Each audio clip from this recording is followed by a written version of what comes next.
Next elections కి YCP పుంజుకునే అవకాశం ఉంటుందండి. 100% అండి. ఎందుకంటే మీరు 11 సీట్స్ చూస్తున్నారు.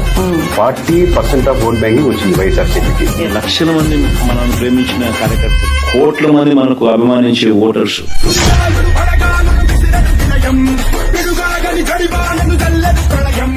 Core YSRCP vote bank is more stronger than any party in Andhra Pradesh still.